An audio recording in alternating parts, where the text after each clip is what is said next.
So hello बच्चों, कैसे हो? आई होप कि आप लोग अच्छे होंगे। आज की क्लास के अंदर मैं आप लोगों को ना डिफरेंस बताने वाला हूँ। दो तीन चीज़ों में हम लोग डिफरेंस पढ़ेंगे बच्चों, और ये डिफरेंस आप लोगों के पेपर में चांसेस है कि आ ही जाता है बच्चों। इससे रिलेटेड कुछ ना कुछ एमसीक्यू या कुछ ना कुछ बना ही देता है एग्जामिनर। तो बहुत छोटी वीडियो होने वाली है। हम तीन चीज़ों में डिफरेंस पढ़ने वाले हैं: final goods, intermediate goods, consumer goods, capital और स्टॉक और फ्लो में।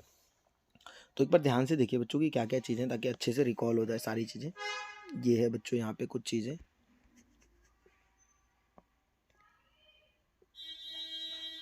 पहला जो डिफरेंस है बच्चों यही है, यहाँ पे कैपिटल गुड्स कौन से होते हैं और कंज्यूमर गुड्स। कुछ बेसिक चीज़ें जो आपको बता दूंगा, जो आप लोग याद रखेंगे अच्छे से। सबसे पहले आता है कि बच्चों फाइनल गुड्स कौन से होते हैं। फाइनल गुड्स वो गुड्स होते हैं they are used by consumers and producer. Consumer मतलब है कि फाइनल जो प्रोडक्ट रहने वाले हैं उनकी बात की जा रही है बच्चों। तो ये कंज्यूमर भी यूज़ कर सकते हैं, एज ए प्रोड्यूसर भी यूज़ कर सकते हैं। लेकिन इंटरमीडिएट गुड्स जो होते हैं ना, वो यूज बाय ओनली प्रोड्यूसर। जो प्रोड्यूसर होते हैं वो यूज़ करेंगे। अब कुछ बेसिक चीज़ें, फाइनल गुड्स क्या होते हैं बच्चों? कंजप्शन या फिर बच्चों इन्वेस्टमेंट पर्पज से यूज़ होंगे। लेकिन इंटरमीडिएट जो गुड्स होते हैं वो रॉ मटेरियल के फॉर्म में यूज़ किए जाएंगे। फाइनल गुड्स क्या होते हैं? ये यूज़ किए जाते हैं सेटिस्फाइंग वांट्स, ह्यूमन की वांट्स को बच्चों, ठीक है, वांट्स फॉर। और ये क्या होते हैं? Use for producing product. जो प्रोडक्ट बनाते हैं उसमें ये हमारी मदद करते हैं ये। नेक्स्ट और भी कुछ पॉइंट है, बहुत ईजी है, जल्दी जल्दी चीज़ें रिकॉल हो जाएंगी। वीडियो स्किप नहीं करनी, देखना है ध्यान से। अब यहाँ पे आता है they are included in national income as well as domestic. दोनों में इंक्लूड किए जाते हैं, लेकिन ये बच्चों दोनों में ही इंक्लूड नहीं किए जाते। मतलब ये कि ये वाला इंक्लूड किया जाएगा, ये नहीं किया जाएगा। इसमें आप लोग क्या बोल सकते हैं बच्चों? टेलीविज़न हो गया, ठीक है, शुगर, वेजिटेबल्स, इसमें raw material, fuel, electricity, stationery, ये सब को बोल सकते हैं। और भी कुछ चीज़ें जो फाइनल गुड्स होते हैं बच्चों, वो जो होते हैं वो क्रॉस कर देते हैं प्रोडक्शन की बाउंड्री लाइन को, ठीक है, क्रॉस कर देते हैं जो हमारी प्रोडक्शन की बाउंड्री लाइन होती है। लेकिन जो इंटरमीडिएट गुड्स होते हैं वो बिलो द बाउंड्री लाइन रहते हैं, ये याद रखना आपको। आगे देखते हैं और इसमें क्या क्या चीज़ें। नेक्स्ट जो डिफरेंस है वो भी बहुत ईजी है ये। अब इसको देख लेते हैं बच्चों, इसमें क्या है।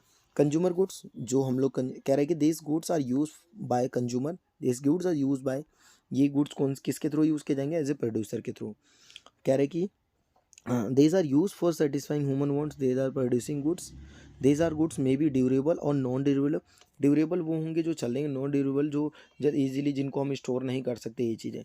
these are इसमें जो गुड्स होंगे बच्चों कैपिटल, वो ड्यूरेबल होंगे आपको। जैसे इसमें मशीनरी फॉर फैक्ट्री हो गया, फर्नीचर फॉर ऑफिस हो गया, फ्रूट्स फॉर कंजप्शन, टेलीविजन्स। और इसमें दे रखा है बच्चों आप लोगों को कंजप्शन, रेडी टू यूज़ जो रहने वाली गुड्स हैं उनकी बात की जा रही है, कंज्यूमर गुड्स। तो आपको ये भी चीज़ें, अगर ये वीडियो जो ये पीडीएफ है बच्चों, अगर आपको ये चाहिए तो आप लोग मेरे को व्हाट्सअप कर सकते हैं। और भी वीडियोस के अंदर मैंने डाले हुए तो उसमें आप लोग अच्छे से देख सकते हैं। बाकी ये नंबर है, इस नंबर पे आप लोग व्हाट्सअप कर सकते हैं। अब नेक्स्ट जो डिफरेंस है वो देखते हैं कि वो क्या है बच्चों। इसके भी आने के चांसेस होते हैं, स्टॉक और फ्लो। ध्यान से देखिए, स्टॉक क्या होता है? पर्टिकुलर पॉइंट ऑफ टाइम पे मेजर करेंगे। फ्लोस नाम से ही पता लग रहा, flow specific period of time ये मेजर किया जाएगा। It has no time difference से, इसमें बच्चों कोई टाइम 3 आवर 4 आवर नहीं होता, लेकिन इसके अंदर ऐसा होता है। ये कैसा कॉन्सेप्ट होता है? स्टैटिक कॉन्सेप्ट होता है। और ये कैसा होता है? डायनेमिक होता है।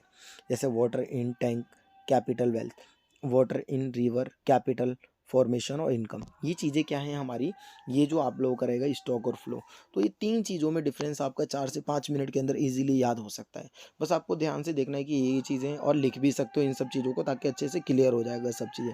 ये बेसिक्स रहने वाले हैं आपके। बेसिक्स का मतलब ये कि अगर आपको छोटी छोटी चीज़ें याद होंगी तो आप लोग अच्छे से और चैप्टर कर पाओगे। नेशनल इनकम बहुत इंपॉर्टेंट चैप्टर है, 10 नंबर का वेटेज करता है बच्चों। आई होप कि आप लोगों को ये चीज़ें समझ में आई होंगी। जय हिंद, जय भारत।